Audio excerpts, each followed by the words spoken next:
que también es una característica, pero en este caso es adquirida, casi que podemos decir que es un elemento que usted adquiere sin que tenga mucha conciencia de él, va adquiriendo esa conciencia progresivamente, ¿sí? Entonces, usted va adquiriendo valores, desde incluso desde la etapa de la gestación va adquiriendo elementos, ¿sí? Y se van constituyendo en valor en la medida que son positivos para su vida personal y comunitaria, su vida social también, ¿sí?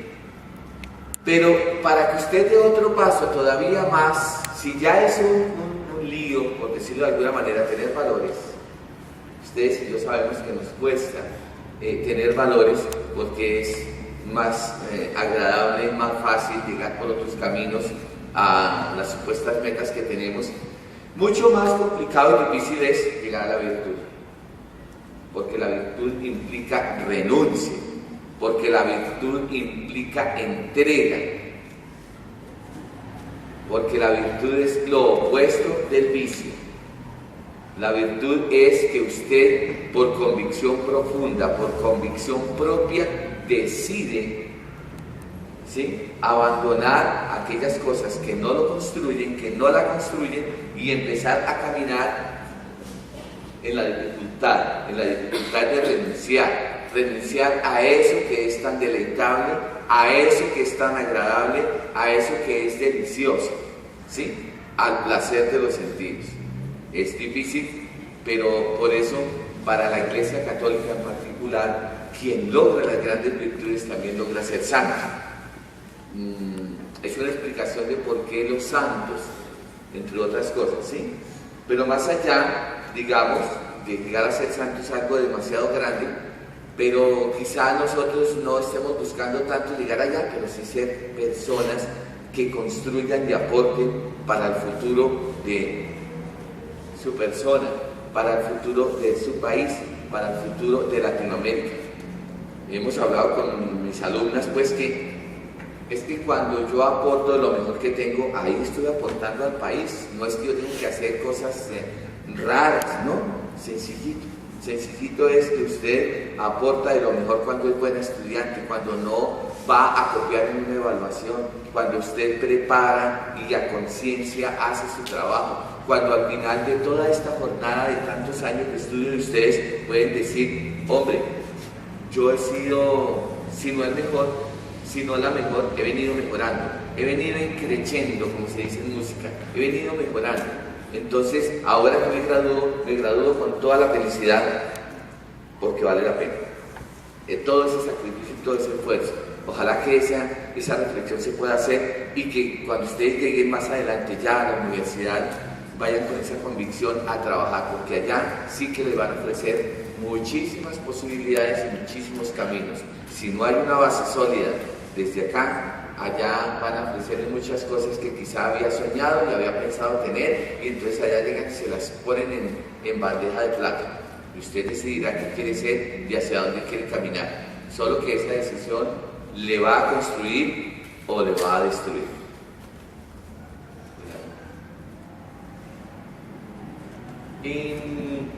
Dentro del estudio de la ética y la axiología de los valores, encontramos muchos autores. Uno de esos es Max Scheler, precisamente, quien organiza los valores de esta forma, los valores que nosotros tenemos. Seguramente hay otros autores. Este es un autor incluso del cual se sirvió San Juan Pablo II para hacer algunos de sus escritos importantísimos. ¿Por qué? Pues porque este señor es bastante objetivo en lo que presenta. Entonces, por ejemplo, nos presenta los valores que son útiles, los que son vitales, los que son lógicos, estéticos, éticos y religiosos. Y aquí, digamos que la organización piramidal de esto que él propone. Entonces, él dice que la base estarían los valores útiles, los que son agradables o desagradables, adecuados o inadecuados, convenientes o inconvenientes. Ese sería el nivel más bajo. Y luego ahí vamos subiendo a los vitales, que es ser fuerte o débil, los espirituales como los lógicos, los estéticos, los éticos, la verdad o la falsedad, y que lo máximo sería llegar a la religión, a la santidad y también ahí a lo profano, porque nosotros continuamos, aunque seamos de lo mejor que queramos ser, igualmente continuamos siendo humanos y por tanto perfectos no vamos a ser, pero sí podemos ir caminando para mejorar. La vida humana es el valor supremo de todo valor. Con base en esta premisa, el mundo en general, aunque veamos las guerras que vemos y las matanzas en África y en otros países actualmente, por cuestiones de religión, por cuestiones de deseo de poder, y aquí vamos buscando entonces, si se van dando ustedes cuenta, que ¿cuál es la respuesta a esa pregunta inicial? ¿Por qué me hago y hago el mal? ¿Por qué hago el mal que no quiero y dejo de hacer el bien que quiero? Seguimos en esa pregunta. Esto quizá nos ayude a encontrar respuestas. La absolutización del valor es divinizarlo de forma que ante ellos hay que sacrificar hasta la propia vida. Entonces, por el imperio, la antigüedad o por la razón, ¿sí? Y decimos nosotros normalmente que nadie tiene la verdad revelada. La verdad, en realidad, es un elemento que se va buscando cotidianamente. ¿Listo? Incluso, si ustedes saben, la humanidad ha venido recopilando la información escrita hace más o menos unos 2500 años. Si nos devolvemos a los clásicos, vamos a encontrar que hace unos 2500 años el ser humano viene compendiando, escribiendo lo que le va pasando y lo que va meditando y analizando, ¿cierto? ¿Por qué? Les decía ayer en una clase, porque resulta que nuestra memoria, ustedes y yo más o menos recordamos, los que tienen buena memoria y los que no, desde los 3, 4 años, ¿cierto? Sin embargo, el ser humano ha venido acumulando una información interesante y mire ya dónde vamos. Ya estamos llegando a Marte. ¿Saben ustedes que va a haber un grupo de personas que van a ir a vivir allá? Que se ha venido trabajando hace más de 10 años y que hay un grupo de personas que ya van a vivir allá. Pero no seremos ni nosotros ni si acaso de Colombia va 1 o 2 que los han estado trabajando durante un tiempo. Y que hay una nave internacional que la están haciendo los países del primer mundo que tienen con qué, porque nosotros lo que tenemos es una deuda así grande, nosotros no tenemos. Así que si esto pasara algo, nosotros nos toca quedarnos aquí en oración esperando el momento. Nosotros no podemos ir allá porque nosotros no nos hacen parte de ese viaje. ¿Sí? ¿Por qué? Porque nosotros no tenemos con qué pagar una de las partes de esa estación internacional que están haciendo, que han venido haciendo hace muchos años y que están más de 100 países involucrados. ¿Listo? Entonces quizá el trabajo de ustedes y sus generaciones que inmediatamente vendrán, pues deberán trabajar muchísimo para lograr que Colombia y Latinoamérica deje de ser del tercer mundo y pase al segundo y quizá al primero. Por eso América Latina es llamado el continente de la esperanza. No es porque sí, es porque tiene con qué. Tiene personas, tiene capacidad. Ya decía el joven que inició, cómo tenemos nosotros una Latinoamérica de tierras prolíferas, de tierras superproductivas, de gente capaz e inteligente. ¿Sí? Sí lo tenemos, claro que lo tenemos. Recursos en cantidades, pero no sabemos ni siquiera qué es lo que tenemos ni cómo defender lo que tenemos. Porque básicamente nos dejamos llevar por lo que nos propone el mundo. Entonces hablábamos del imperio, la razón, la fe, la nación y el capital. En realidad todos estos elementos sí son importantes, pero no pueden determinar el ser de la persona. El ser de la persona es otro, tiene una trascendentalidad. El ser de la persona busca algo más que todos estos elementos que son aparentes. Ahora bien, la relativización del valor, cuando hacemos depender que el valor depende de lo que tú pienses. Me pasó en alguna parte, cuando hablábamos de filosofía, que me decían que no, que es que la filosofía es lo que yo opino. Sí, no. La filosofía es producto de la análisis, del estudio, del proceso de mucha gente, ya dije, 2500 años de proceso.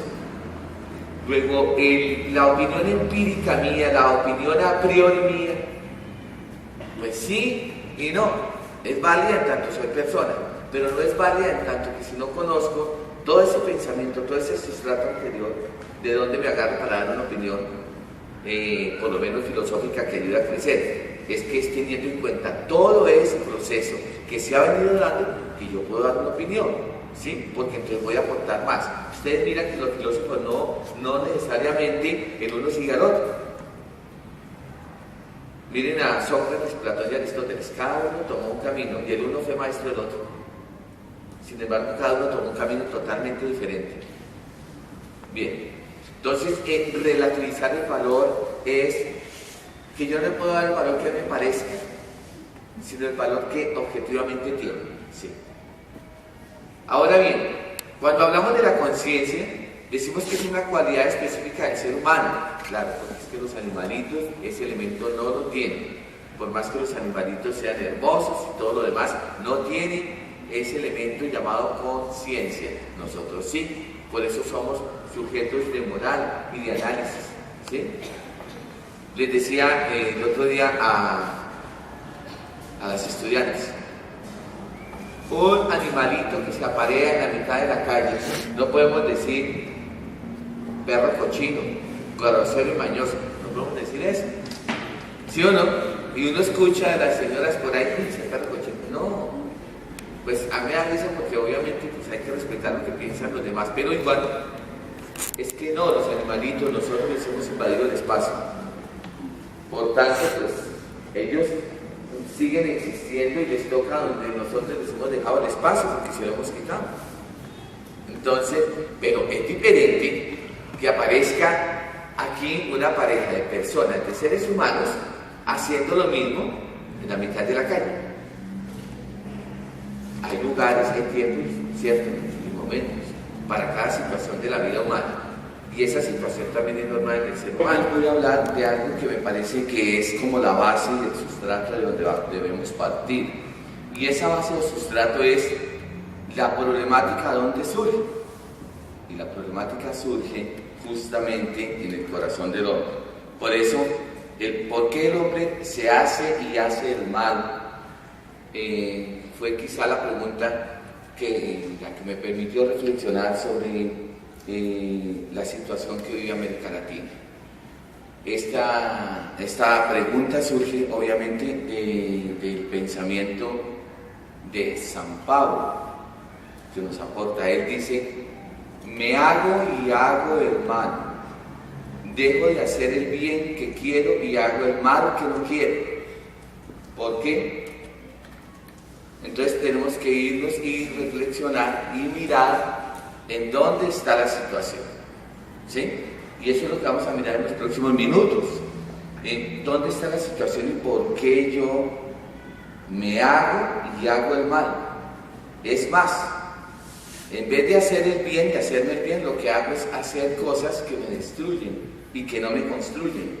Porque me deleito con el placer que me produce el mundo en el que estoy.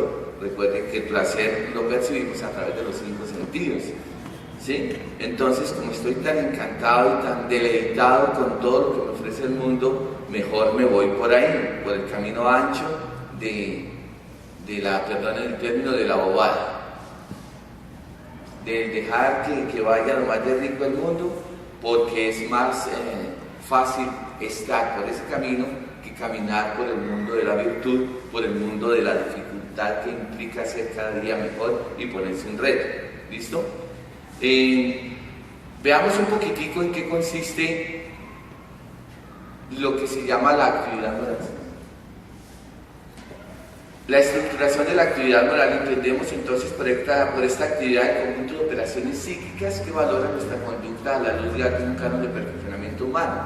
El ser humano, para poder organizarse, cuando se inició todo esto, todas las sociedades, pues obviamente fue estableciendo normas, ¿sí? Cánones a los que pretende llegar en su objetividad.